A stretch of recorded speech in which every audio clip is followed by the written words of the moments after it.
গতকাল শিক্ষামন্ত্রীর সঙ্গে বৈঠক হয় চাকরিহারা শিক্ষকদের বৈঠক ইতিবাচক হয়েছে বলেই জানা যাচ্ছে। বিকাশ ভবনে প্রায় 3 ঘন্টার এই বৈঠক যোগ্য অযোগ্য তালিকা ওএমআর এর মিরর ইমেজ প্রকাশেরও দাবি জানিয়েছেন চাকরিহারারা।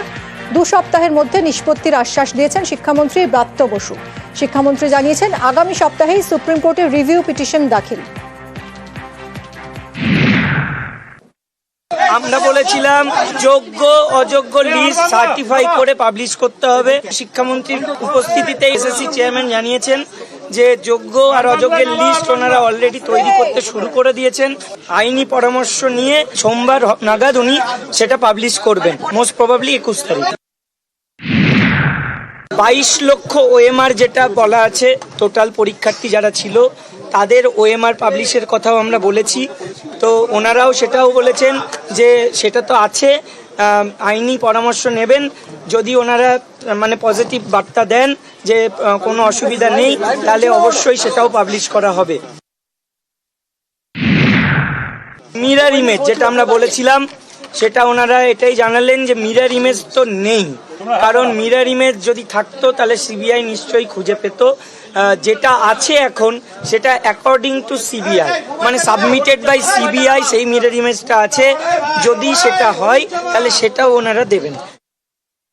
ওরা বেশ কিছু দাবি আমাদের কাছে করেছেন। ওরা যেগুলো বলেছেন সেগুলোর সঙ্গে আমাদের কোনো মৌলিক কোনো বিরোধ নেই। ওদের দাবিগুলি অত্যন্ত ন্যায়সঙ্গত। আমরা আইনি পরামর্শ নেব। যোগ্য এবং অযোগ্য এর তালিকা এসএসসি যেন প্রকাশ করে। আমি গতকালও যেটা আপনাদের বলেছিলাম, এটা এসএসসি কাছে অবশ্যই এই তথ্য আছে সিবিআই এর দেওয়া তথ্যের ভিত্তিতে। অর্থাৎ যোগ্য অযোগ্য তালিকা আমাদের আছে। এসএসসি চেয়ারম্যান ওখানে আছে, এসএসসিরও কোনো অসুবিধা নেই। সিবিআই থেকে প্রাপ্ত তালিকা যোগ্য অযোগ্য যেটা তাদের হাতে আছে তারা তুলে দিতে পারেন, এবং সেখানে কোনো সমস্যা নেই যদি আইনি পরামর্শ আমরা ইতিবাচক পাই। এই মূল দুটি দাবি ওরা আমাদের কাছে করেছিলেন। আনুমানিকভাবে আইনি পরামর্শ চাওয়া হচ্ছে। আমার মনে হচ্ছে সপ্তাহ 1.5-2 মধ্যেই আমরা এর একটা নিষ্পত্তি করতে পারব। আগামী সপ্তাহেই সুপ্রিম কোর্টে রিভিউ পিটিশন দাখিল করবে এসএসসি। আইনি পরামর্শ যেটা আমরা বলেছিলাম যে রিভিউ করার আগে বা কিউরেটিভ যাই পদ্ধতি হোক, প্রথমে তো রিভিউ হবে। রিভিউয়ে যাওয়ার আগে রিভিউয়ে কি ধরনের আলোচনা হবে সেটা আমাদের সঙ্গে যেন আলোচনা করেন একসঙ্গে বসে। তো সেটাই ওনারা রাজি হয়েছেন। আপনারা খুশি? দেখুন, খুশি আমরা, আশ্বস্ত সেদিনই হব বা স্বস্তি পাবো। আশ্বস্ত হওয়ার জায়গা এখনই নয়, স্বস্তি আমরা সেদিনই পাবো যেদিন পুরো লিগ্যাল ওয়েতে আমরা পুরোপুরি জিতে আসব। বেতন নিয়ে যেটা আলোচনা হয়েছে, যে দেখুন আমাদের তো সুপ্রিম কোর্টের অর্ডার আছে। এখন আপাতত ভাবে যে বেতন চালু থাকবে কিনা সেটা আইনি পরামর্শ নেওয়া চলছে। তবে আমরা দেখেছি স্যালারি পোর্টাল খুলে দিয়েছে, এটুকু আছে, বেতন সাবমিট হবে। আপনারা স্কুলে যাবেন? স্কুলে দেখুন সেটা আমরা ওখানে গিয়ে আলোচনা করব যারা চাকরিহারারা আছে।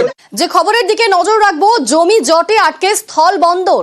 ইন্দো নেপাল সীমান্তে জমি পরিদর্শনে স্থল বন্দর অথরিটির চেয়ারম্যান। আধিকারিকদের নিয়ে বৈঠক স্থল বন্দর অথরিটির। ইন্দো নেপাল সীমান্তে জমি পরিদর্শন।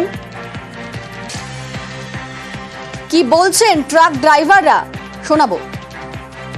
हाँ जी भैया, ये एंट्री गेट चेक पोस्ट होना जरूरी है।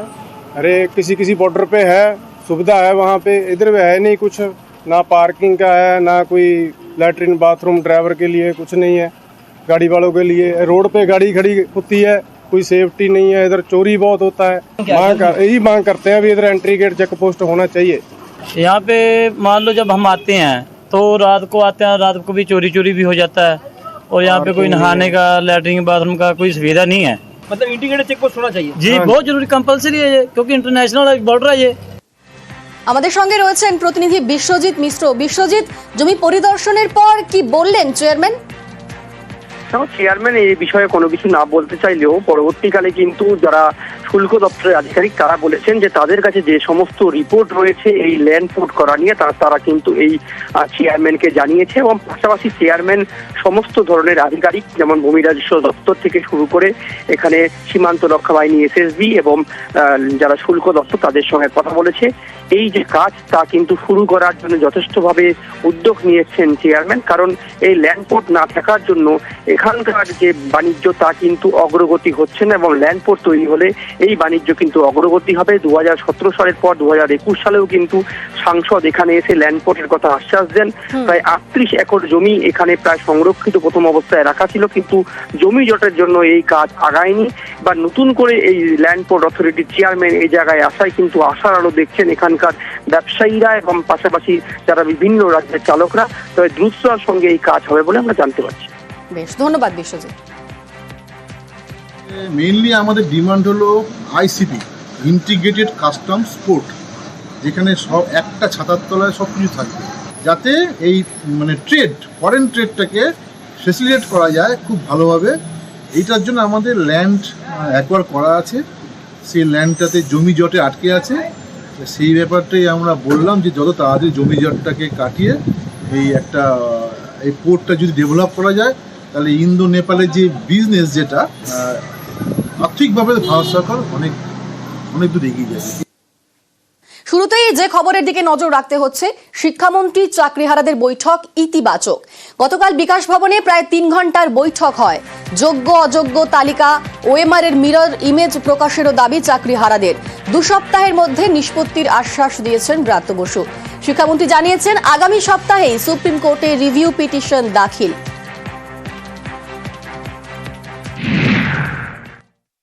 আমরা বলেছিলাম যোগ্য অযোগ্য লিস্ট সার্টিফাই করে পাবলিশ করতে হবে। শিক্ষামন্ত্রীর উপস্থিতিতে এসএসসি চেয়ারম্যান জানিয়েছেন যে যোগ্য আর অযোগ্যের লিস্ট ওনারা অলরেডি তৈরি করতে শুরু করে দিয়েছেন।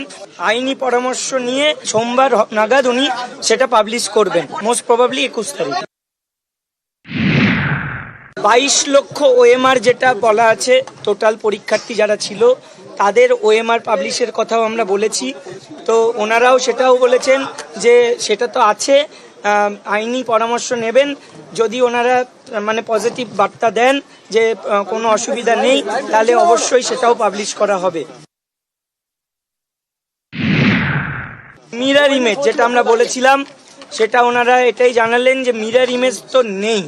কারণ মিরর ইমেজ যদি থাকতো তাহলে সিবিআই নিশ্চয়ই খুঁজে পেত। যেটা আছে এখন সেটা অ্যাকর্ডিং টু সিবিআই, মানে সাবমিটেড বাই সিবিআই, সেই মিরর ইমেজটা আছে। যদি সেটা হয় তাহলে সেটাও ওনারা দেবেন।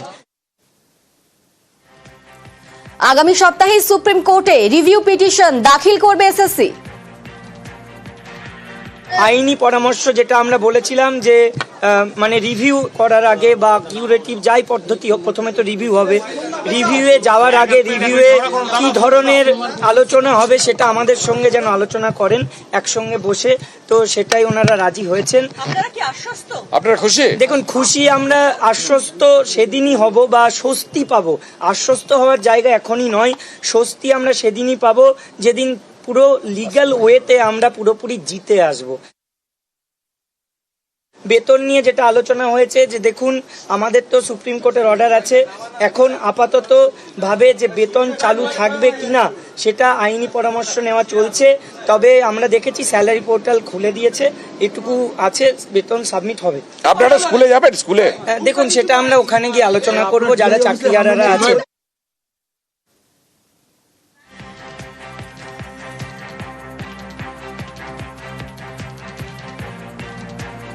আর গোটা বিষয় নিয়ে কি বললেন ব্রাত্য বসু, শুনুন। ওরা বেশ কিছু দাবি আমাদের কাছে করেছেন। ওরা যেগুলো বলেছেন সেগুলোর সঙ্গে আমাদের কোনো মৌলিক কোনো বিরোধ নেই। ওদের দাবিগুলি অত্যন্ত ন্যায়সঙ্গত। আমরা আইনি পরামর্শ নেব। যোগ্য এবং অযোগ্য এর তালিকা এসএসসি যেন প্রকাশ করে। আমি গতকালও যেটা আপনাদের বলেছিলাম, এটা এসএসসি কাছে অবশ্যই এই তথ্য আছে, সিবিআই এর দেওয়া তথ্যের ভিত্তিতে। অর্থাৎ যোগ্য অযোগ্য তালিকা আমাদের আছে। এক, এসএসসি চেয়ারম্যান ওখানে আছে, এসএসসিরও কোনো অসুবিধা নেই। সিবিআই থেকে প্রাপ্ত তালিকা যোগ্য অযোগ্য যেটা তাদের হাতে আছে তারা তুলে দিতে পারেন, এবং সেখানে কোনো সমস্যা নেই যদি আইনি পরামর্শ আমরা ইতিবাচক পাই। এই মূল দুটি দাবি ওরা আমাদের কাছে করেছিলেন। আনুমানিকভাবে আইনি পরামর্শ চাওয়া হচ্ছে। আমার মনে হচ্ছে সপ্তাহ 1.5-2 মধ্যেই আমরা এর একটা নিষ্পত্তি করতে পারবো। এসএসসি ভবনের সামনে অবস্থান। গতকাল রাতভর অবস্থান করেন চাকরিহারারা। দুপুরে করুণাময়ী থেকে মিছিল করে এসএসসি ভবনে যান চাকরিহারারা। শিক্ষামন্ত্রীর সঙ্গে বৈঠক শেষেও অবস্থান করেন তারা।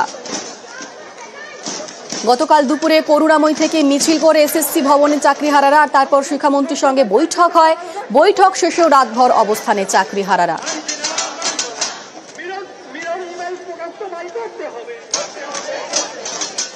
চাকরি তো আমার দোষে যায়নি, যে কারণে হোক চাকরিটা গেছে, তো সেই যতক্ষণ না সেই চাকরিটা যেহেতু আইনি প্রক্রিয়ার মাধ্যমে গেছে, আইনি প্রক্রিয়ার মাধ্যমে আমাদের ফিরে না আসছে, ততক্ষণ কিন্তু আমাদের রাস্তায় পড়ে থাকতে হবে এবং চালাবেন, রাস্তায় পড়ে থাকতে হবে এবং রাস্তার মাধ্যমেই কিন্তু রাস্তা খুঁজে বার করতে হবে। কি এই রাস্তাতেই হবে? এই রাস্তাতে যদি না পসিবল হয় কোনো কারণের জন্য, তাহলে অন্য কোথাও বাঁচতে হবে, কিন্তু অবস্থান চালাতে হবে। অবস্থান চলছে। আর কসবার দিকে নজর রাখতে হবে। কসবাতে ডিআই অফিস অভিযানে রীতিমতো ধুন্ধুমার পরিস্থিতি তৈরি হয়। কসবাতে বিক্ষোভে শিক্ষকদের আচরণে প্রশ্ন কলকাতার পুলিশ কমিশনারের। আত্মরক্ষা ও সরকারি সম্পত্তি বাঁচাতেই বল প্রয়োগ বলে দাবি মনোজ ভার্মার। প্রথম তো হচ্ছে ইট ওয়াজ এ টিচার্স প্রোগ্রাম, নোবডি এক্সপেক্টস টিচাররা পুলিশকে মারবে, এটা কারো এক্সপেকটেশন ছিল না, তবু মারা হয়েছে। যে অফিসারের এগেনস্ট অ্যালিগেশন বলা হচ্ছে ওর ইঞ্জারি গ্রয়েন এরিয়াতে আছে, চেস্টে আছে, ওর কানের উপর চড় মারা হয়েছে, ইয়ার ড্রাম যদি ওর ইঞ্জারি হতো তাহলে কে দায়ী থাকতো? পুলিশের এগেনস্ট অনেক কিছু বলা হচ্ছে, মানে বিভিন্ন রকম অ্যাডজেক্টিভ দিয়ে মানে বলা হচ্ছে, গুন্ডা আছে, ডেমন আছে, ডেমোনাইজড, brutalized, but so far not even a single word has been said against the persons who have caused injury to the police persons.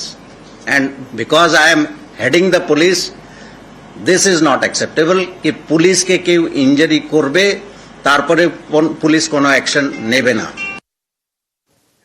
কসবায় বহিরাগতদের তাণ্ডব, চাঞ্চল্যকর দাবি পুলিশ কমিশনারের। টিচারের সঙ্গে বাইরের লোক এসছে, এটা তো আমরা ওখানে যখন পৌঁছেছে কিছু লোক, তখন আমরা কনফার্ম হয়েছি দ্যাট বাইরের লোকও আছে। And during investigation we are sure outsiders were present. আমরা তদন্তে আমরা আইডেন্টিফাই করেছি, but because the case is under investigation we are not revealing the identity. সুতি শামশেরগঞ্জ, আজকের দিকে নজর রাখতে হবে একটু, কারণ আজকে রীতিমতো থমথমে পরিস্থিতি সুতি শামশেরগঞ্জে। গতকাল রীতিমতো অশান্তি হয়, ওয়াক অফ আইনের বিরোধিতায় অশান্তি সৃষ্টি হয়, আর তারপরেই থমথমে পরিবেশ, চরম পুলিশ নিরাপত্তা রয়েছে। দুই এলাকায় 163 ধারা জারি করা রয়েছে। সুতি শামশেরগঞ্জে পুলিশের টহলদারি। শামশেরগঞ্জ জাতীয় সড়কে যান চলাচল স্বাভাবিক। গতকাল এখানেই যান চলাচল ব্যাহত হয়, তবে আজকে জাতীয় সড়কে যান চলাচল স্বাভাবিক রয়েছে। সুতি জাতীয় সড়কেও যান চলাচল স্বাভাবিক রয়েছে, রেল চলাচল সেটাও স্বাভাবিক রয়েছে। সুতি শামশেরগঞ্জে গ্রেফতার শতাধিক, ধৃতদের আজ আদালতে পেশ করা হবে।